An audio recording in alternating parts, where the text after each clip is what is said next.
میں وعدہ کرتا ہوں لالا کہ ان سب معصوم شہیدوں کے بدلے رو سیاحوں کو عبرتناک موت سے دوچار کر دوں گا۔ میں ان شہیدوں کے خون کے ایک ایک قطرے کا حساب لوں گا۔ عمران نے یکلخت انتہائی جذباتی لہجے میں کہا اور پھر تیزی سے واپس اس خلا کی طرف بڑھ گیا جدھر سے وہ اپنے ساتھیوں تک پہنچ سکتا تھا۔ اس کے چہرے پر اس وقت واقعی چٹانوں جیسی سنجیدگی تھی۔ لالا وہیں رہ گئی تھی، اس کے ساتھی بھی اس کی طرح معمولی زخمی تھے، صرف چوٹوں کی وجہ سے بے ہوش ہو گئے تھے۔ چند لمحوں بعد وہ سبھی ہوش میں آ گئے اور جب عمران نے انہیں پوزیشن بتائی تو ان سب کے چہروں پر ان بے گناہ عورتوں، بچوں اور بوڑھوں کی شہادت پر انتہائی دکھ اور افسوس کے آثار ابھر آئے۔ خاص طور پر وہ معصوم گلبانوں کی شہادت پر بے حد دکھی تھے۔ قدرت کو ہماری زندگی مقصود تھی کہ ہم ان لوگوں سے ہٹ کر کھڑے تھے اور عین بم اس جگہ آ کر گرا جہاں نیچے یہ لوگ موجود تھے، اور اس جگہ کی بڑی چٹانوں نے تو جھک کر ہمیں بھی اوپر سے ڈھک لیا اور ان کی لاشوں کو بھی، لیکن دوسری چٹانوں نے ان لوگوں کو موت کی وادی میں دھکیل دیا۔ ویسے ان بیچاروں پر یہ مصیبت واقعی ہماری وجہ سے ہی آئی ہے اور ہمیں ہی ان معصوموں کا انتقام لینا ہوگا۔ عمران نے ہونٹ چباتے ہوئے کہا، بالکل لیں گے عمران صاحب، وہ مس لالا بھی ان کے ساتھ ہی شہید ہو گئی ہیں کیا؟ حالانکہ وہ تو ہمارے ساتھ کھڑی تھیں۔ صفدر نے ادھر ادھر دیکھتے ہوئے کہا، وہ بچ گئی ہیں، عمران نے جواب دیا۔ اسی لمحے لالا اس خلا میں سے نکل کر ان کی طرف آ گئی۔ ہمیں سب سے پہلے باہر کی صورتحال دیکھنی چاہیے کہ وہ لوگ موجود ہیں یا نہیں، اس کے بعد آئندہ کا کوئی پروگرام سیٹ کیا جا سکتا ہے۔ عمران نے اس سرنگ کی طرف بڑھتے ہوئے کہا جس طرف سے وہ اندر آئے تھے۔ تم یہیں ٹھہرو، میں دیکھتی ہوں جس طرح اللہ تعالیٰ نے تمہیں بچایا ہے، اس سے مجھے احساس ہو گیا ہے کہ وہ تم سے کوئی بڑا کام لینا چاہتا ہے، اور شاید مجھے بھی اس نے اس لیے زندہ رکھا ہے کہ میں اس کام میں تمہاری مدد کر سکوں۔ لالا نے اس بار انتہائی سنجیدہ لہجے میں کہا اور تیزی سے بیرونی دروازے کی طرف مڑ گئی۔ شکر ہے لالا پر چھا جانے والی جذباتیت ختم ہو گئی ہے، ورنہ اسے سنبھالنا خاصا مشکل ہو جاتا۔ عمران نے پہلی بار مسکراتے ہوئے کہا، میرے خیال میں اللہ تعالیٰ کے ہر کام میں کوئی نہ کوئی مصلحت ہوتی ہے۔ گلبانو معصوم بچی ہے جبکہ لالا تعلیم یافتہ اور ذہنی طور پر خاصی میچور لڑکی ہے، اس لیے گلبانو کی بجائے لالا اگر کندور کی طرف ہماری رہنمائی کرے گی تو زیادہ بہتر ہوگا، اور لالا شاید ان عورتوں کو یہاں چھوڑ کر ہمارے ساتھ جانے پر تیار نہ ہوتی، اس لیے قدرت نے اسے بچا کر باقی سب کو شہادت کی موت نصیب کر دی۔ صفدر نے انتہائی سنجیدہ لہجے میں کہا اور عمران نے بھی اس بات میں سر ہلا دیا۔ تھوڑی دیر بعد لالا واپس آ گئی۔ باہر کوئی نہیں ہے، ویسے انہوں نے پہاڑیوں پر بے تحاشا بمباری کی ہے، ساری پہاڑیاں ہی ان بموں کی وجہ سے الٹ پلٹ ہو کر رہ گئی ہیں۔ کیا یہ سب کچھ صرف تم 5 افراد کے لیے کیا گیا ہے؟ کیا واقعی تمہاری اتنی اہمیت ہے؟ لالا نے حیرت بھرے لہجے میں کہا، اہمیت ہماری نہیں، ہمارے مقصد کی ہے لالا۔ ہم ایک ایسے اہم ترین مقصد کے لیے کام کر رہے ہیں جس سے لاکھوں مجاہدین کی زندگیوں پر منڈلانے والے موت کا خطرہ دور ہو سکتا ہے، کیونکہ پورے بھادرستان میں پھیلے ہوئے لاکھوں مجاہدوں کو ایک لمحے میں موت کے گھاٹ اتارنے اور اس طرح بھادرستان کو ہمیشہ ہمیشہ کے لیے روسیا کا غلام بنانے کے لیے روسیاہوں نے خوفناک ایجاد کی تیاری شروع کر رکھی ہے، اور یہ خوفناک ایجاد گاری کے قریب کسی خفیہ لیبارٹری میں تیار ہو رہی ہے۔ اس کی تکمیل کا وقت بے حد قریب آ چکا ہے۔ جیسے ہی یہ ایجاد مکمل ہوئی، یہ ظالم لوگ اسے مجاہدوں کے خلاف استعمال کر لیں گے، اور تم ان بے گناہ عورتوں اور بچوں کی شہادت پر مغموم ہو رہی ہو، ہمیں بھی اس کا بے حد دکھ ہے، لیکن ہم لاکھ مجاہدوں کو بے بسی کی موت سے بچانے اور بھادرستان کو ہمیشہ کے لیے روسیاہوں کا غلام بن جانے سے روکنے کے لیے میدان میں اترے ہوئے ہیں۔ ہمیں اپنی جانوں کی پرواہ نہیں، لیکن ہمیں مجاہدوں اور ان کے عظیم مقصد کی بہرحال پرواہ ضرور ہے، اور روسیاہوں کو معلوم ہو چکا ہے کہ ہم کس مقصد کے لیے کام کر رہے ہیں۔ اس لیے اب تم خود سوچ سکتی ہو کہ انہوں نے بظاہر ہم 5 افراد کے لیے ان پہاڑیوں پر کیوں اس قدر خوفناک بمباری کی ہے۔ عمران نے انتہائی سنجیدہ لہجے میں کہا اور لالا کی آنکھیں حیرت سے پھیلتی چلی گئیں۔ اوہ، اگر یہ بات ہے تو تم میرے تصور سے بھی زیادہ عظیم ہو۔ تم بھادرستانی نہیں ہو، لیکن اس کے باوجود بھادرستان کی آزادی کے لیے اس کے دشمنوں سے موت کی جنگ لڑ رہے ہو۔ تم بے حد عظیم ہو۔ میں اپنے رویے اور اپنی باتوں پر انتہائی شرمندہ ہوں، مجھے معاف کر دو پلیز، لالا نے انتہائی جذباتی لہجے میں کہا، اور جلدی سے وہ عمران کے پیروں کی طرف جھکنے لگی۔ ارے ارے، میں نے مردانہ جوتے پہن رکھے ہیں، یہ لے کر کیا کرو گی؟ میں تمہارے لیے زنانہ جوتے منگوا دوں گا، عمران نے جلدی سے پیچھے ہٹتے ہوئے بوکھلائے ہوئے لہجے میں کہا، اور لالا بے احتیاط چونک کر سیدھی ہوئی اور انتہائی حیرت سے عمران کو دیکھنے لگی۔ جوتے؟ کیا مطلب؟ لالا نے حیرت بھرے لہجے میں کہا، جوتوں کا مطلب جوتا ہی ہوتا ہے، چاہے وہ زنانہ ہو یا پھر مردانہ۔ ویسے ان کا مطلب ان گنجے شوہروں سے پوچھو تو وہ زیادہ وضاحت کر سکتے ہیں کہ بظاہر نرم و نازک نظر آنے والے زنانہ جوتے کس طرح کھوپڑی کے بال صاف کرتے ہیں۔ عمران نے مسکراتے ہوئے کہا، میں تو تمہارے پیر چھو رہی تھی تاکہ تمہاری عظمت کا اعتراف کر سکوں۔ یہ تم کیا کہہ رہے ہو؟ لالا واقعی عمران کی بات کا مطلب نہ سمجھ سکی۔ او اچھا سوری، میں سمجھا تمہیں میرے جوتے پسند آ گئے ہیں اور تم انہیں اتارنا چاہتی ہو۔ عمران نے مسکراتے ہوئے کہا اور اس بار لالا بے اختیار ہنس پڑی۔ اب تم جہاں کھڑے یوں ہی فضول باتیں ہی کرتے رہو گے یا کوئی کام بھی ہوگا؟ اچانک تنویر نے بگڑے ہوئے لہجے میں کہا۔ شاید عمران کی لالا سے ایسی باتیں اس کی برداشت سے باہر ہو گئی تھی۔ کام تو تم نے کرنا ہے تنویر، تم اس کام میں ویسے بھی بڑے ماہر ہو، اور پھر یہ تو بڑا نیک کام ہے، اللہ تعالیٰ اس کا اجر بھی بہت دے گا۔ عمران نے انتہائی سنجیدہ لہجے میں کہا۔ میں نے کرنا ہے نیک کام؟ اجر؟ کیا مطلب؟ تنویر واقعی عمران کی باتیں سن کر حیران رہ گیا تھا۔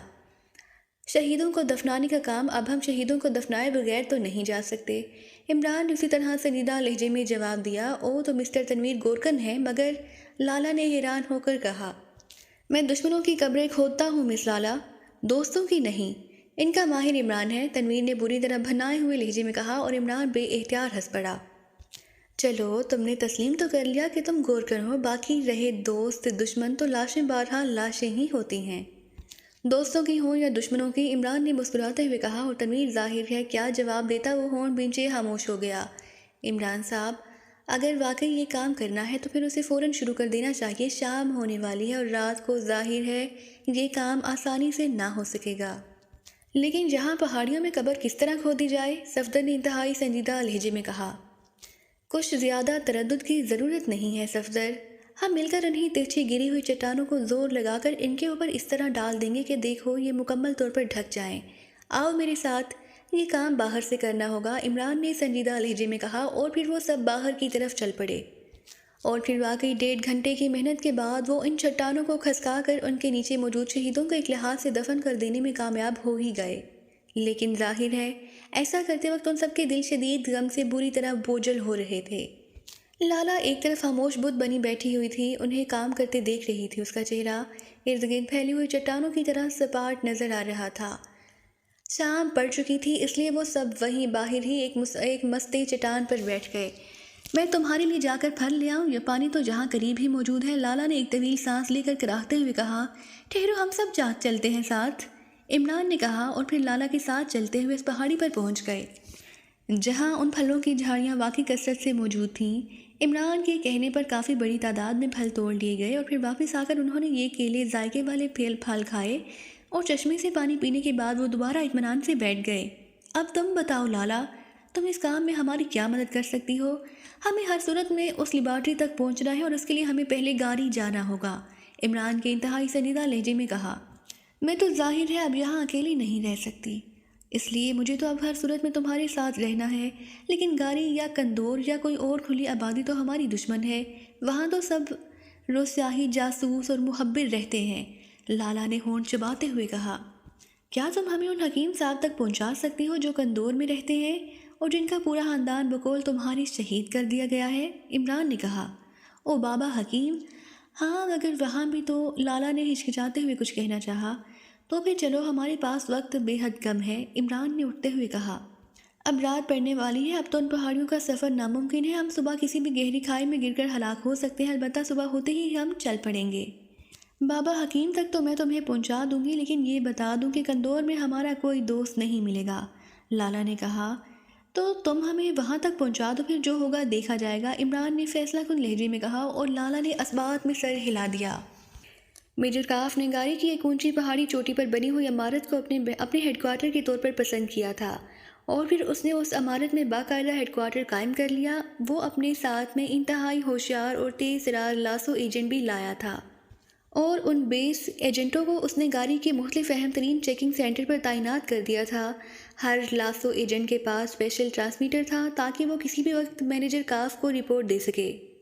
کرنل ناروک نے جب روسیائی حکومت کو عمران اور اس کے ساتھیوں کے بارے میں تفصیلی رپورٹ دی تو انہوں نے بھی اسے تمام تر توجہ گاری پر مرکوز کرنے کی ہدایات دے دیں اور اس کے ساتھ ہی گاری میں موجود فوجیوں کے انچارج میجر آنوف کو باقاعدہ احکامات بھجوا دیے گئے کہ جب تک پاکستان سیکرٹ سروس کا یقینی طور پر خاتمہ نہیں ہو جاتا، میجر کاف اور لاسو گاڑی کے مکمل انچارج رہیں گے۔ اور پھر روسیا سے فوری طور پر پوما ہیلی کاپٹر روانہ کیے گئے۔ اس طرح آج صبح میجر کاف اپنے ساتھیوں سمیت یہاں پہنچ گیا تھا، چونکہ جہاں ہر قسم کا سائنسی سامان اور اسلحہ وغیرہ وافر مقدار میں موجود تھا، اس لیے انہیں اسلحہ ساتھ لے آنے کی ضرورت نہ تھی۔ ان کا استقبال میجر انوف نے کیا تھا اور پھر میجر کاف نے سب سے پہلے اس عمارت کو، جسے عام طور پر ریڈ ہاؤس کہا جاتا تھا، اپنے ہیڈ کوارٹر کے لیے پسند کیا تھا۔ عمارت چونکہ سرخ پتھروں کی بنی ہوئی تھی، اس لیے شاید اس کا نام ریڈ ہاؤس رکھا گیا تھا۔ میجر انوف لاسو کے ایجنٹوں کو ارد گرد پہاڑیوں میں قائم کیے گئے چیکنگ سینٹرز میں چھوڑنے کے لیے گیا ہوا تھا، اور اس کی واپسی تک میجر کاف گاڑی اور اس کے ارد گرد موجود پہاڑیوں کے تفصیلی نقشے کو چیک کرنے میں مصروف تھا، تاکہ یہ اندازہ لگا سکے کہ عمران اور اس کے ساتھی کس طرف سے گاڑی میں داخل ہو سکتے ہیں۔ وہ اس وقت ریڈ ہاؤس کے ایک دفتر نما کمرے میں بیٹھا سامنے رکھے ہوئے نقشے کو غور سے دیکھنے میں مصروف تھا کہ دروازہ کھلا اور میجر کاف نے چونک کر سر اٹھایا اور دروازے سے لمبا ترنگا میجر انوف اندر داخل ہو رہا تھا۔ میجر انوف روسیا کے ملٹری انٹیلیجنس کے ڈیفنس شعبے سے متعلق تھا، اور شاید اس لیے جہاں گاڑی کی حفاظت کے لیے اس کا انتخاب کیا گیا تھا۔ بہرحال جب سے جہاں لیبارٹری کا قیام عمل میں آیا تھا، میجر انوف ہی جہاں کا انچارج تھا، اس لیے وہ اس پورے علاقے سے اچھی طرح واقف تھا۔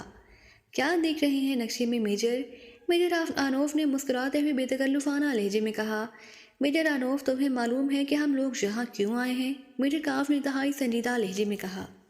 ہاں، مجھے تو یہی بتایا گیا ہے کہ پاکستانی ایجنٹوں کی کوئی ٹیم لیبارٹری تباہ کرنے کے مشن پر یہاں پہنچنے کی کوشش کر رہی ہے، اور آپ نے انہیں ہرات میں روکنے کی کوشش کی، لیکن وہ آپ کو ڈاج دے کر ازامیر کی پہاڑیوں میں چھپ گئے، اور آپ یہاں اس لیے آئے ہیں تاکہ اگر وہ ایجنٹ یہاں پہنچ جائیں تو آپ ان کا خاتمہ کر سکیں۔ میجر انوف نے بھی اس بار سنجیدہ لہجے میں کہا۔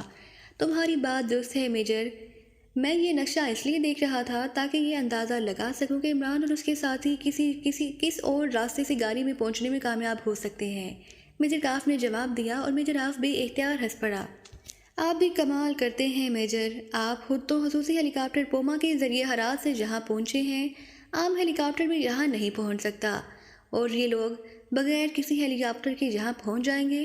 دوسری بات یہ کہ گاڑی کے گرد انتہائی سائنسی حصار قائم ہے، اور جہاں ہر لمحہ انسانی اور سائنسی آنکھیں ایک ایک پتھر کا جائزہ لیتی رہتی ہیں، اس لیے یہاں وہ لوگ کسی طرح داخل نہیں ہو سکتے۔ آپ بے شک یہاں رہیں، یہاں کے موسم کو انجوائے کریں، لیکن یہ بتا دوں کہ آپ یہاں بس تفریح کریں، اس بات کو ذہن سے نکال دیں گے وہ لوگ یہاں کس طرح پہنچ سکتے ہیں، میجر انوف نے تنزیہ لہجے میں کہا۔ مجھے معلوم ہوا ہے کہ ارد گرد پھیلی ہوئی بستیوں سے لوگ یہاں آتے رہتے ہیں، میجر کاف نے کہا۔ ہاں بالکل آتے ہیں، وہ مقامی لوگ ہیں، لیکن مکمل طور پر روسیا کے وفادار ہیں۔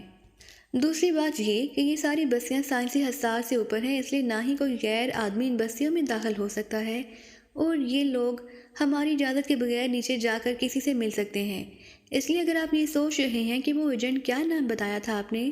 میجر انوف نے اس بات کرتے ہوئے رک کر کہا۔ علی عمران اور اس کے ساتھی، میجر کاف نے جواب دیا۔ ہاں، عمران اور اس کے ساتھی ان بستیوں تک بھی پہنچ نہیں سکتے، میجر انوف نے جواب دیا۔